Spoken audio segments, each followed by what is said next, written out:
Assalamualaikum warahmatullahi wabarakatuh. Jumpa kembali di channel YouTube kami, Magotku Malang. Kali ini kami akan membahas mengenai kapan dan mulai kapan kita mengaplikasikan magot kepada ternak kita ayam pejantan. Terlebih dahulu silakan rekan-rekan tekan tombol subscribe, share, dan bagikan jika video ini menurut rekan-rekan bermanfaat,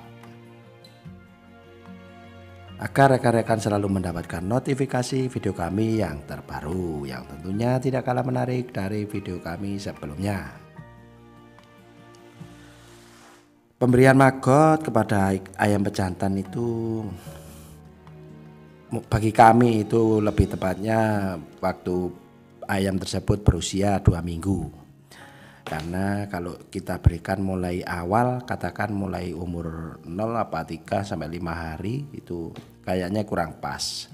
Karena pencernaannya pada ayam juga mungkin belum kuat. Kami mengawalinya dari usia 2 minggu. Itu pun melalui proses yaitu percampuran antara dedak padi dengan magot. Kenapa harus kita kasih dedak padi? Karena kalau ya dari protein dalam magot, kandungan dalam magot itu kan terlalu tinggi. Proteinnya 40 sampai 50 itu menurut survei saudara-saudara kita. Sudah uji lab katanya proteinnya segitu. Untuk itu kalau kita berikan langsung magot fresh protein 50 pada ayam pejantan itu mungkin dampaknya ayam tersebut yang pertama mencret. Itu yang utama. Terus yang kedua itu mungkin bisa lemas karena kebanyakan protein. Untuk itu gimana caranya menurunkan kadar protein yang ada dalam magot tersebut? Yaitu dengan cara kita kasih dengan dedak padi. Dedak padi pun itu harus melalui proses terlebih dahulu. Itu dengan cara kita fermentasi dulu. Dedak padinya kita fermentasi dulu. Kita turunkan serat kasarnya. Karena kalau ketinggian serat kasarnya juga mengganggu pencernaannya ayam tersebut. Untuk itu harus kita fermentasi. Fermentasinya yaitu dengan biasa menggunakan E4. E4 2 tutup, molase 4 tutup. Untuk dedak padinya itu 1 kaleng. 1 kaleng kisaran berat antara 15 sampai 20 kg. Untuk airnya kita kasih setengah liter rekan-rekan. Sudah cukup setengah liter. Itu untuk prosesnya harus anaerob, kedap udara, karena kalau proses fermentasi tersebut tidak anaerob bisa gagal, proses fermentasi tersebut bisa gagal. Ciri-cirinya fermentasi berhasil itu yaitu adanya endapan air atau uap itu yang nempel pada plastik. Kalau umpama tutup kita plastik itu mungkin mengembun itu plastiknya.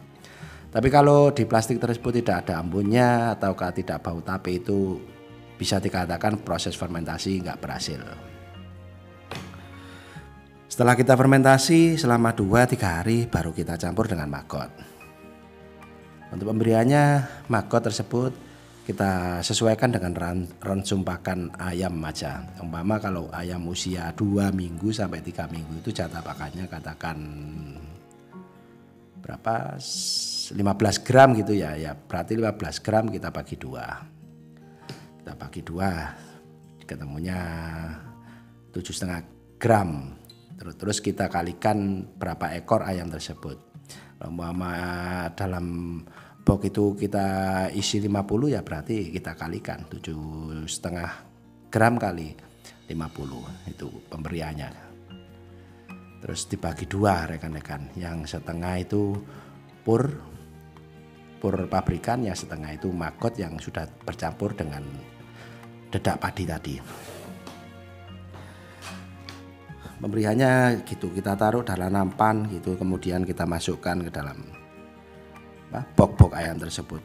Kalau awal memang agak malu-malu, agak kurang mau, mungkin kurang minat, mungkin takut gitu kalau awalnya. Tapi lama-kelamaan itu Maka ada satu yang makan gitu dibawa lari terus dikejar-kejar sama rekannya. Akhirnya rekannya itu penasaran ngambil sendiri. Terus kalau sudah banyak yang makan ya kayak pada video berikut ini semua pada makan, sudah nggak takut.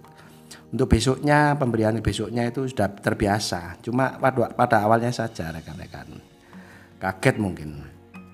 Tapi kalau udah biasa ya makan semua, malah seneng itu magotnya. Itu malah pakan pabrikannya nggak dimakan, makan magot semua, ditinggal pakan pabrikannya. Sangat lahap sekali rekan-rekan.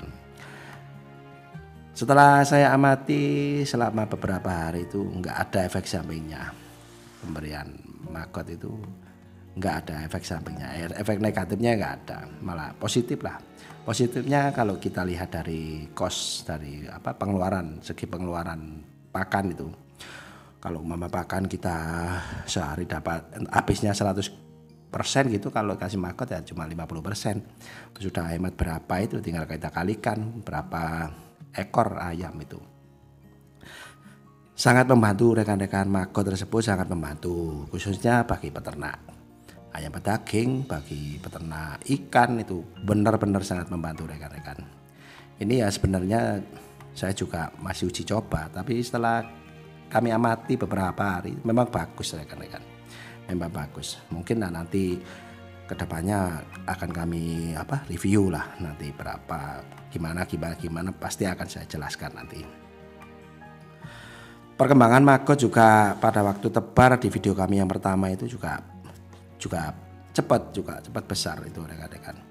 Nanti kalau umpama pada waktu DOC yang sudah umur 25 hari atau 30 hari itu sudah siap dipindah ke box pembesaran, itu kan nanti magotnya yang dibawa box starter itu kita panen juga. Kita itu di bawahnya itu kita panen sekalian. Bisa dikasihkan nanti ayam pada waktu di box pembesaran, magotnya bisa kita kasihkan. Udah membantu lah paling enggak rekan-rekan. Ya memang kalau utama itu yang pertama kita harus ada magot untuk mencuplai pada waktu ayam DOC usia starter itu kan belum dapat magot itu ayamnya. Otomatis kita harus budidaya magot terlebih dahulu sebelum kita peternak ayam pejantan atau ayam-ayam yang lain lah rekan-rekan. Pokoknya magotnya lah disiapkan terlebih dahulu agar kedepannya tidak keter. Untuk pemberian pakannya kita siapkan dulu rekan-rekan. Nanti kalau udah siap enak itu nanti kita kasihkan sesuka hati kita. Peternak itu kalau nggak ada pakan alternatif itu ya kayak gimana ya rekan-rekan, ya nggak enak lah cara dihitung-hitung secara hasil itu nggak seberapa. Tapi kalau kita ada magot gitu kita bisa menghasilkan kisaran antara 60-70% dari modal awal, segitu hasilnya. Sangat membantu, sangat banyak sekali sisanya hasilnya. Untuk itu kami sarankan sekali lagi rekan-rekan, kalau mau budidaya peternak ayam itu ya itu tadi magotnya dipersiapkan dulu rekan-rekan agar hasilnya maksimal rekan-rekan. Itu ya rekan-rekan. Kami rasa cukup sekian dulu ya rekan-rekan. Ada kurang lebihnya kami mohon maaf yang sebesar-besarnya. Kami ucapkan terima kasih kepada viewer, kepada subscriber yang telah membantu channel kami. Wassalamualaikum warahmatullahi wabarakatuh.